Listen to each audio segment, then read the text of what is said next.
gabdhaha kooxda Hegan ayaa ku guuleystay horyaalka kubadda gacanta ee dalka kadib markii ay ciyaar adag la qaateen dhigooda Horseed.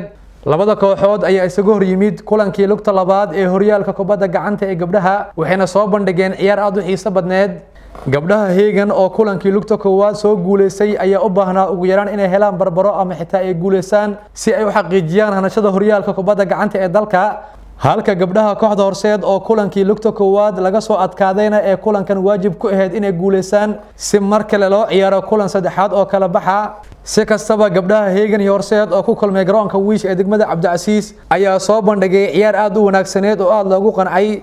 ugu dambeyn ciyaarta oo ahayd mid isku dheelitiran ayaa ku soo dhamaatay barbaro waxayna labada kooxoodba la yimaadeen min 17 gool. natiijadan ayaa ka dhigan in gabdhaha Hegan ay u dabaaldegeen hanashada horyaalka kubadda gacanta ee dalka waxaana muuqanaya taageerayaasha kooxda Hegan oo si weyn ugu dabaaldegaya garoonka Wiish ee degmada Cabdicasiis. haddaba markii ay ciyaartu soo dhamaatay ayaa waxaa TV-ga qaranka Soomaaliyeed la hadlay qaar ka mid ah ciyaartooyda kooxda Hegan kuwaas oo cabiray shucuurtooda ku aadan guusha ay gaareen.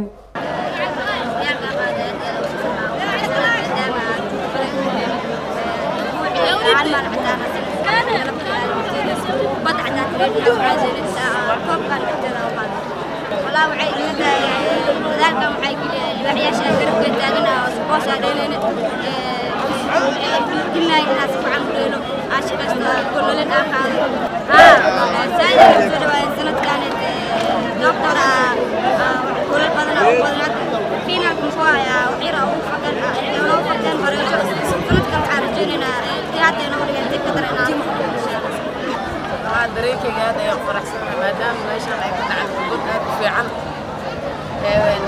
naadiga Horseed iyo naadiga Hegan maadaama guusha ay raacday Hegan aad ayaan faraxsanahay. Horseed ciyaar ay la soo baxday maadaama kulankii hore iyo kulankan ay isku dhigayaan kulli ciyaar aad u fiican meeshaan ka dhacay labada koox mar walba ay soo gaaminayeen maasha Allah Horseed kubad ayaa la imaaday wallahi taas horta ugu dhici lahayd maadaama waxoogaa waqtiga aan bareejo aan la galnay bareejada aan ku badanay kulli maanta ciyaar aad u fiican ay la dhashay naadiga Horseed annagana kama yareysanin maadaama hadda guusha in raacdo faraxsanahay insha Allah.